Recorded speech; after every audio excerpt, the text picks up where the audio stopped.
Anong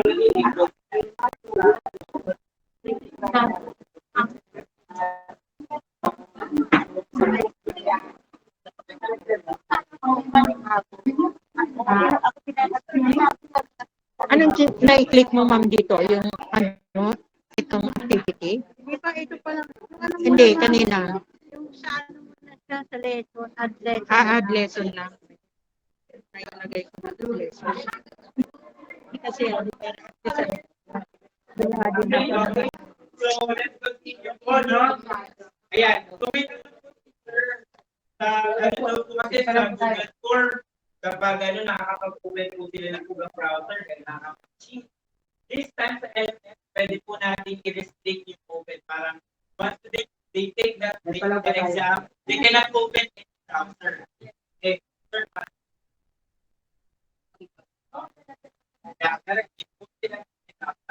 actually, we have another one.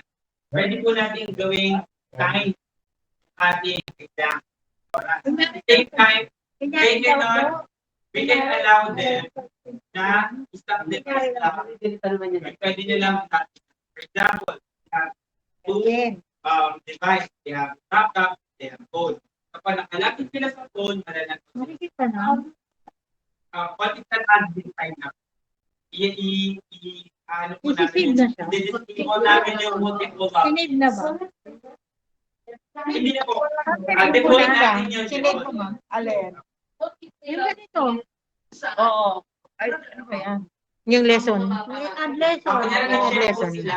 Ibig sabihin po, kunyari, si ma'am po, binigay ko yung topic niya. So, ibig sabihin, malalagot yung online. Siya yung sasagot.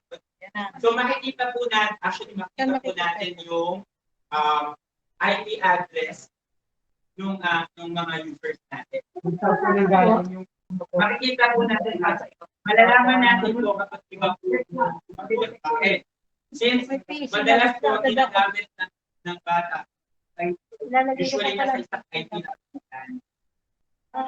Isang IP address. Ngayon, Tapos diba ilalagay ko. nilagay natin. Nilagay sa ibang lugar. So, mag-iiba po ng IP address. Madedetect po yan. So, how do we know that? Yes. Opo. Ano naman po yan, pwede kayong ma-notify. Allow po namin.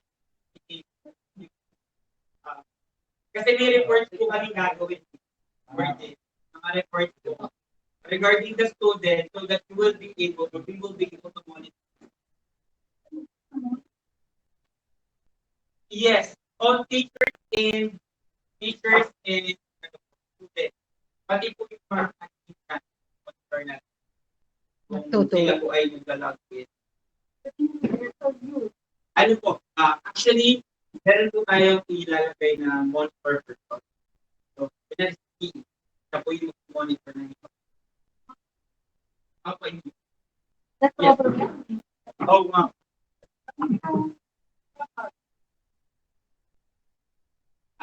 Pag isa lang po yung, for example, isa lang po yung ginagamit ng device, might as well, yung isa gamit ngayon, yung isa naman. Kung naka-time limit naman, nakakagard lang siya kapag nag-online exam. Ay, hindi po. Actually, kasi ganito po yan na we have a randomizer on the start.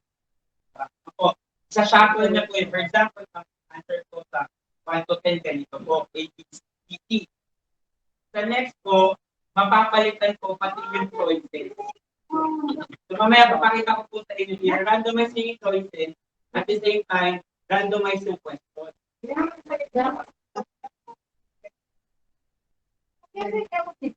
Opo, pag-kasi kayo po.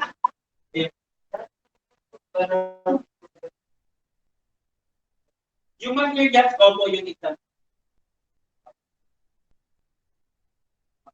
Yung materials po, pero yung exam, hindi po. Hindi po nila po yun download. And again, sabi ko nga po sa inyo, for example, ini-train siya, balik sa kung bata, meron po tayong tinatawag na question bank. So, so ibig sabihin kung you have 1 to 10 questions and you have 30 questions in the question, I item 1. So ibig sabihin, they will have a randomized 10. Yeah. So for the to the have to input of the question, and then the test level randomized everything for each and every.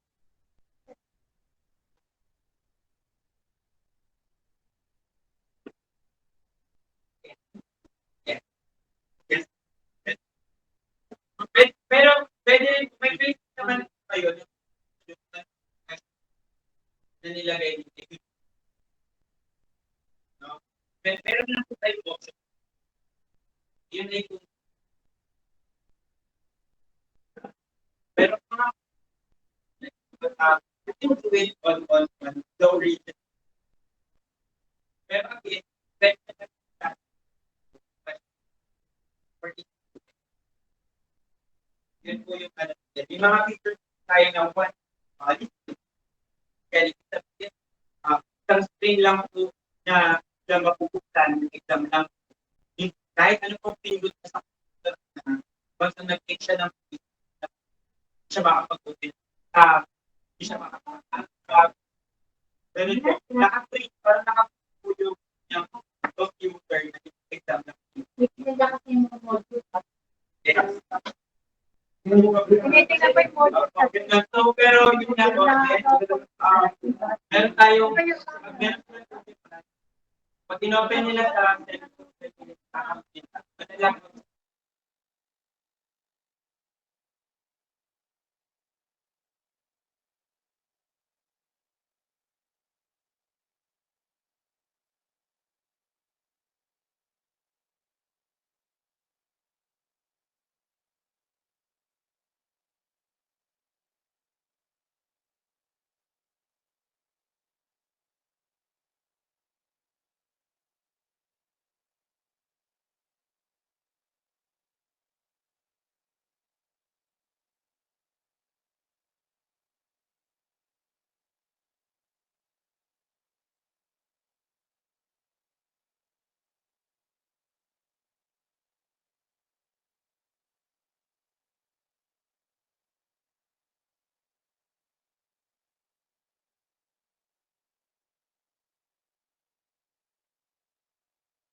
Start na ba ako?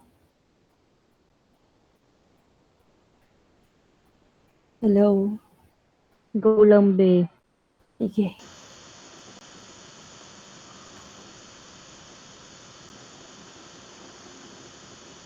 So, good afternoon, everyone.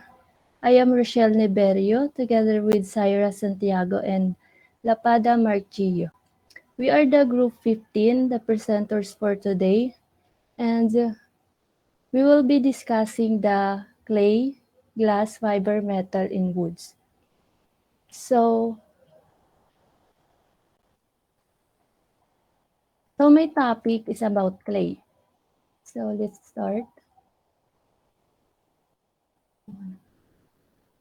So what is clay?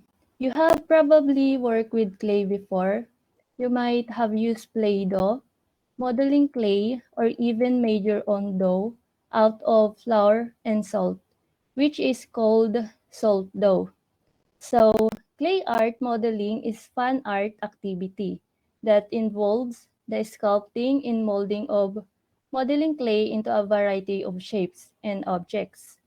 So, people had been using clay to make pottery since the beginning of time. It has been around for over 20,000 years.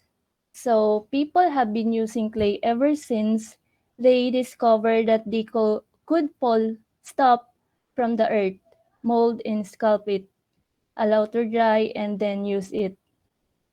They use it to make all sorts of things other than art, like bowl and cups. We call this as pottery. So, where does clay came from? Clay came from the ground. It's usually in areas where stream or rivers. It is made from minerals, plant, plant life, and animals. So the clay we use now is made up in a similar way like before. They don't have machinery, but now at this moment we have factory and machine. So clay can come in any color from nature. It is typically yellow, red, or bluish gray in color. So in when building with clay, we must follow the 4 S's of clay. First, we have we use the slip. Slip is a liquid clay and it just made with clay and water. Slip refers to a method of joining 2 pieces of clay together. Then, next, you need to score your clay pieces. Score the clay. This means that you make scratches in the surfaces. And next is squish. After scoring, you will squish your pieces together. You can either press them or twist them firmly to attach 2 pieces of clay together. And then last is smooth. Your clay with the 2 pieces are joining, then this will finish the seal. And there are many ways to build with clay. So you could make a pinch pot, which is a bowl made by pinching on a spear of clay. So like this po.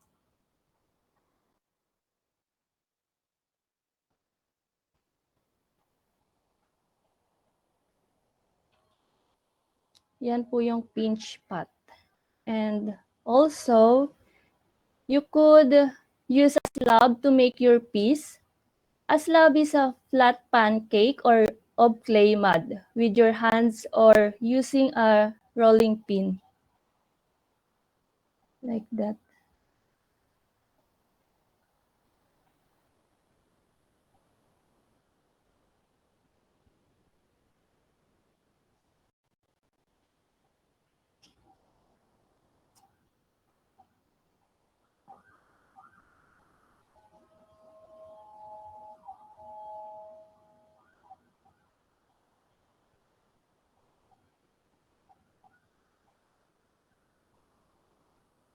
You can even use coils to build something.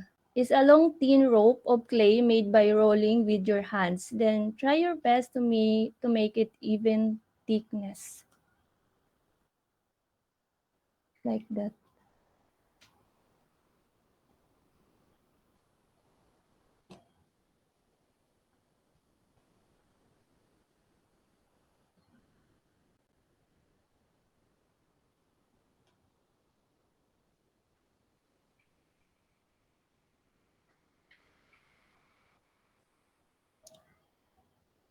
So we have a keywords, greenware, which mean unfire pottery, and ceramic.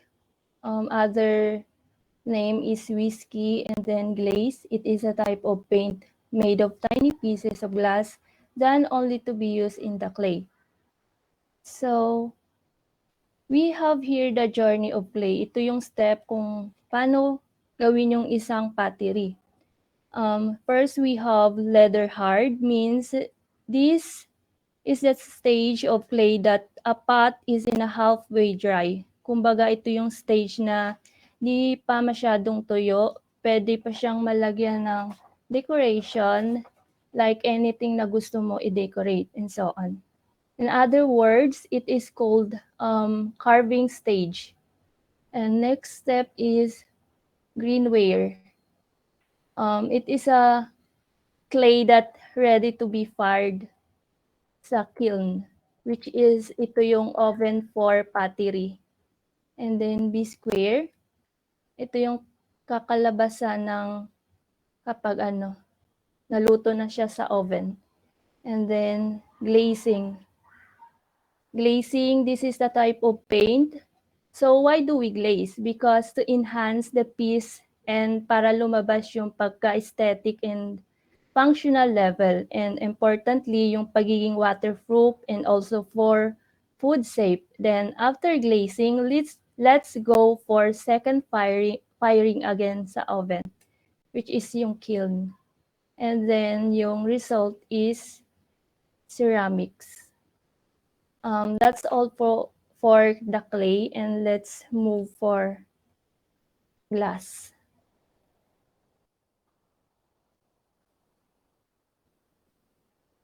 Siya si Ramon Orlina began his career in art in 1974.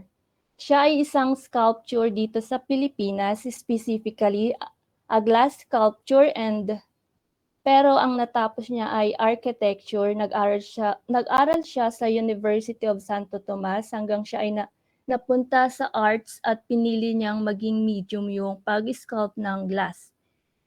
Orlina sculpture are not just admired for their form and beauty. And ang glass na ginagamit niya is a recyclable material. That's why Orlina's artwork are also good for the environment. Yan po yung kanyang mga ginagawa sa glass niya. And then, what is glass art then? Extraordinary decorative bowls, amazing lamp, colorful, glossy, unique sculpture, or painting on glass. Glass art is really different from ordinary products, and it shows an individual's skills. It also outlines an attitude too. It reflects the creative personality as they put their heart and the soul into it.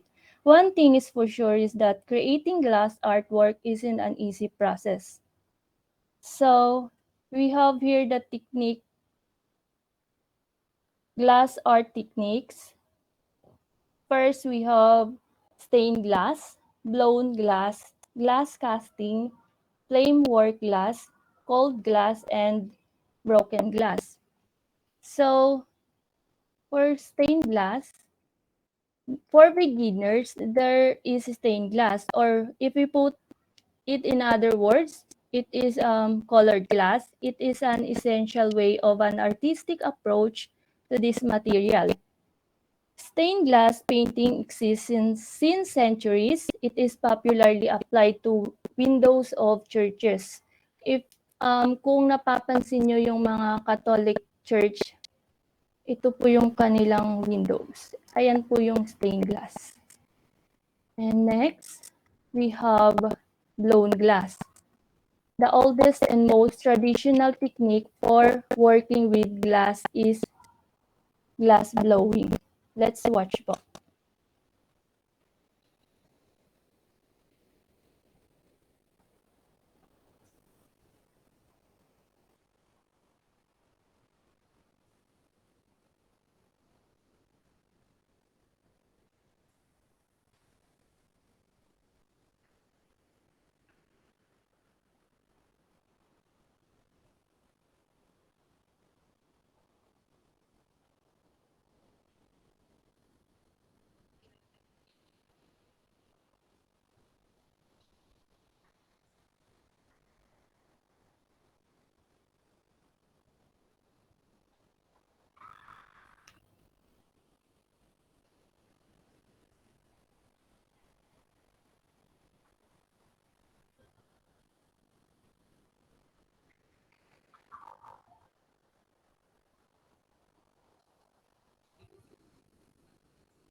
Next, we have glass casting. Casting glass involves melting glass in a furnace and pouring it into a prefabricated form. It is an approach to creating glass art that has been in use for a long time.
And next, we have framework glass.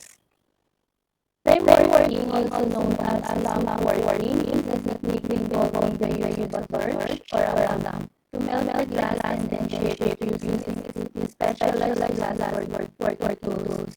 It is a type of glass na gumagamit ng torch para matunaw yung glass and manipulate niya yung gusto niyang design na digits.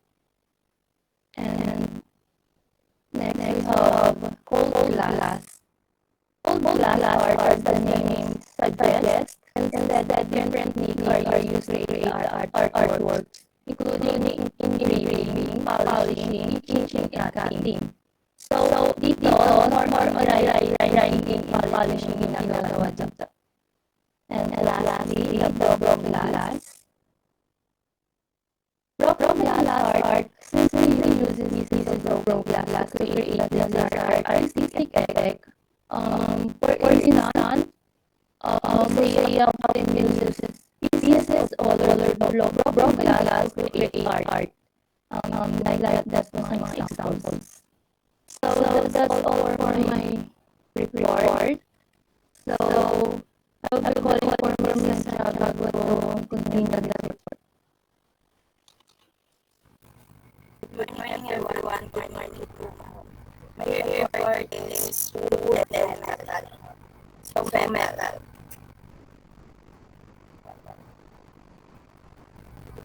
Next one. The history of metal art. Metal art is not only beautiful, but it is also fascinating. How it has developed through the years. This brief overview of the history of metal art will hopefully paint a complete picture of the interviewing path which has led up to the modern period of metal craft. As we take a tour from completely up to the 20th century or so, stopping here and there to consider some historically significant moments in art, architectural and design history. And metal art has really changed a lot, and it has been improved more and more throughout the years. And in metal art, you can create not only artworks, but you can create now in accessories and many others. Next po ate. An artwork that is crafted from the origins of earth, including bronze, gold, tin, lead, silver, and iron, is defined as a metal art. It is also common to see metal art created from various metal alloys, such such as aluminum, metal art can be either purely decorative or functional and useful.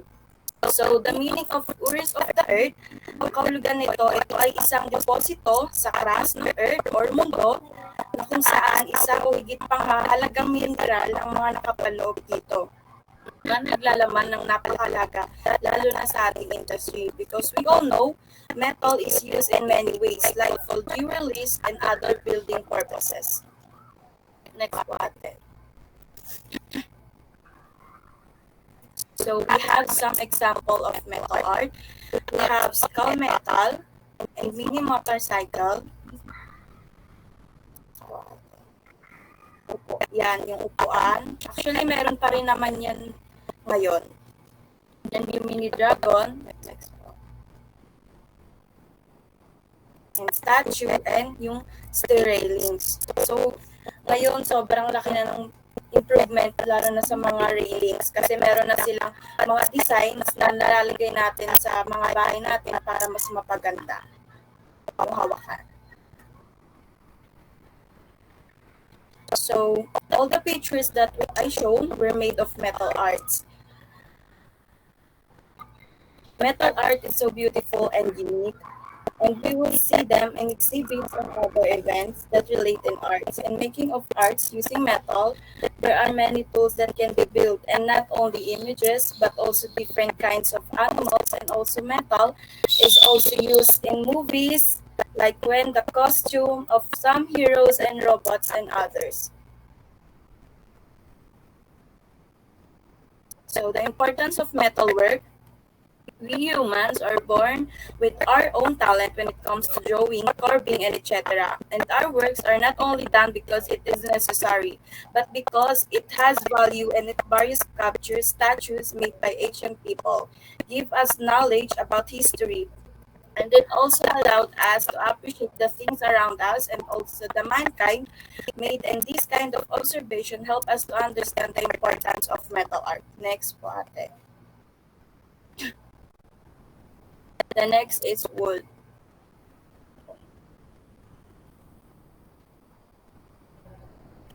Originally, wood was not only used as a fuel, t-shirts, and or storage containers, but also as building materials and for ritual acts. Today, wood is still an integral part of our everyday life and is used for countless purposes. This may be due to the fact that the wood obtained from the different tree species carriers and maintains the characteristics of the respective tree. The value of the wood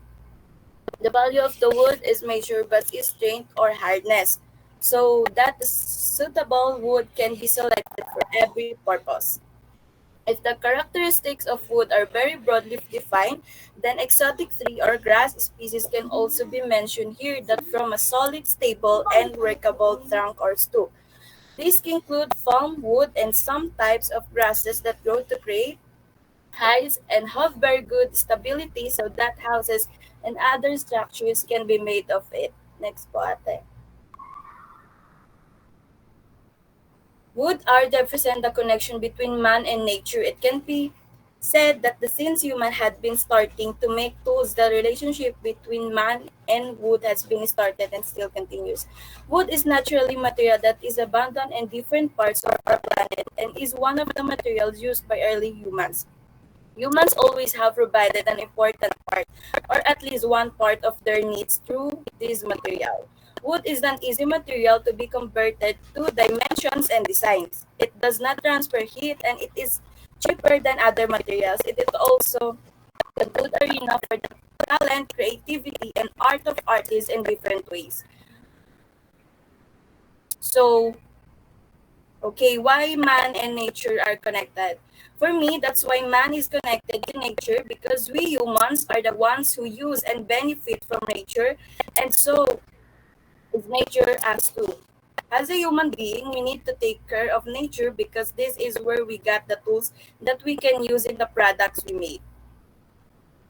And another important aspect of wood, it is sustainable wood is a regenerative, self-replenishing raw material, which means it plays a major role as a renewable energy source. Generally speaking, wood and the products made from 8 are biodegradable, although nowadays attempts are being made to avoid this through chemical treatment. Wood can also be processed into paper or cellulose fibers, which are used in the chemical industry. Next po ate.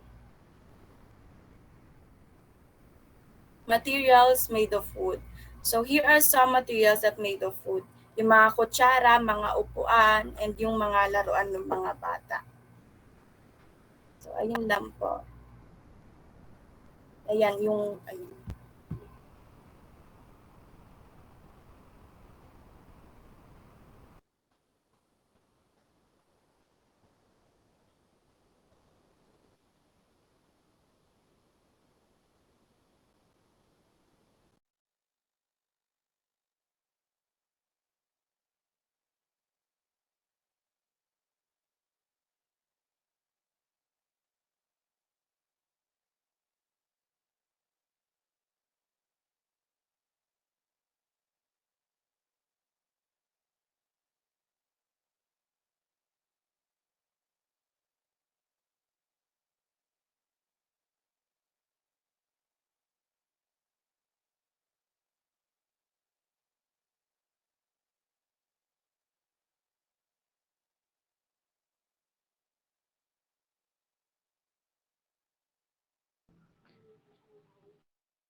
Hello po everyone. Tapusin ko lang po yung part ko para next meeting hindi na ako mag-report and next group na po yung magre-report.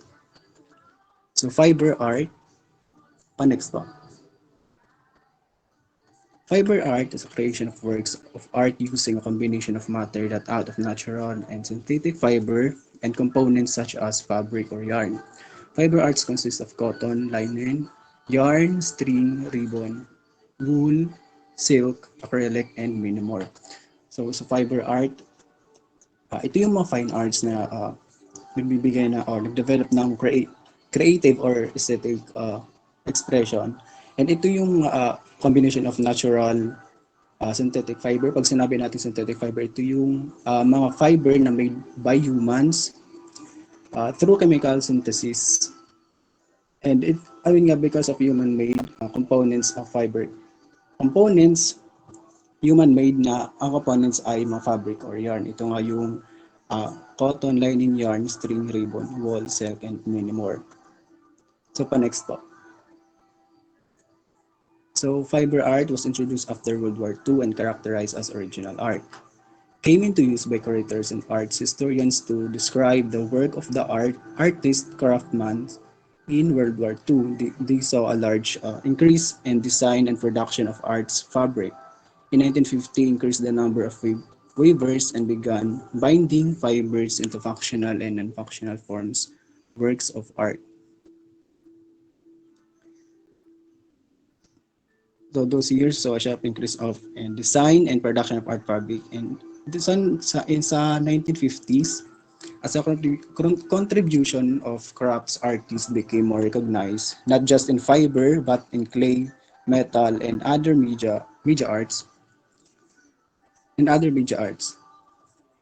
So in 1960 and 70s brought an international revolution of fiber art. Beyond weaving, fiber structures were created through knotting, twinning, plating, lashing, interlacing, and even braiding. Next po. So fiber arts forms of fiber arts including quilting, cross-stitching, knitting, embroidery, sewing, and weaving. These forms are a few of the types of fiber art that's still known today. Next po. So yung una is quilting, known as a art quilting mixed media arts. Quilts or fiber art quilts is an art form that uses both modern and traditional quilting techniques to create art object. So makikita niyo sa example, ito yung mga ginagawa natin yung parang basahan or potholder na makikita natin. So, known as quilting mixed media, and ito yung ginagamitan ng modern and traditional forms of quilting. So, pa-next po. Cross-stitching, also known as X-stitch, a type of embroidery that uses a letter crosses or X to create a tiled pattern or design. So makikita niyo sa example, yung paggawa nito is may pattern siya, which is yung X pattern. Then so sa mga buhol-buhol na yun, mga loops na yon, doon yung papasok yung mga yung needle and para gumawa ng uh, arts or kahit anong gawa niyo sa kahit anong gawin niyo sa gagawin yung arts sa panek. Knitting methods by which a thread or yarn is turned into knitted fabric consisting of consecutive rows of loops called stitches can be done using finger or hands using knitting and needle. So makikita sa example, para siyang ginagawa ito yung paghahabi. Paghahabi yung example nito. So pa next po.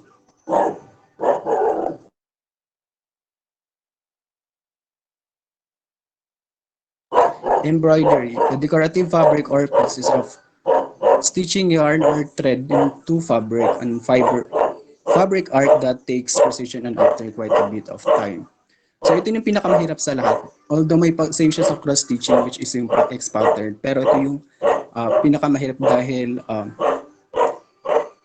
sa dahil sa kung gaano ka creative or kung gaano ka creative gumawa ng isang art.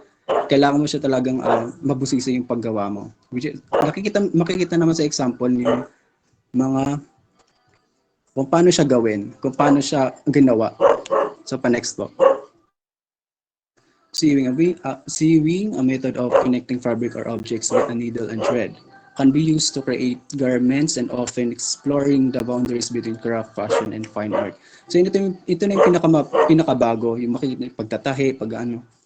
And ito yung pinaka modern, which is nga ginagawa na siya ng technologies or machines. Pa next po. Weaving, a method of textile or fiber art in which two distinct sets of yarns or threads are interlaced at the right angles to form a fabric or cloth. So, para din siyang parang paghahabi, pero ito ginagamitan siya ng para siyang paghahabi rin, pero mas mabusisi ito kasi sa paghahabi, yung kamay mo lang gagawin. And then, pwede siya pagmanu-manuhin. Dito is, hindi siya pwedeng pagmanu-manuhin kasi may mga steps siya na sinusunod. Pa next po. Okay, ayun lang po. Thank you.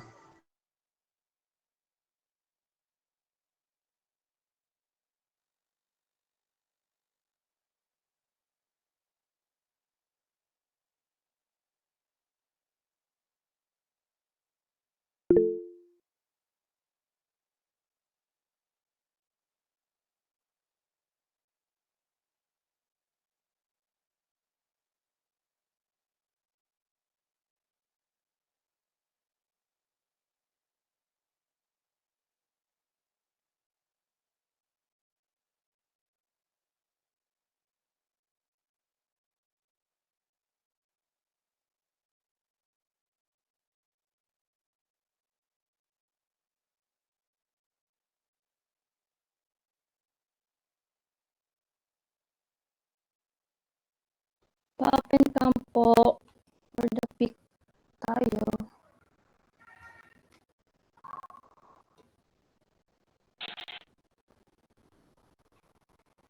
One, two, three, smile. Ayan. Thank you.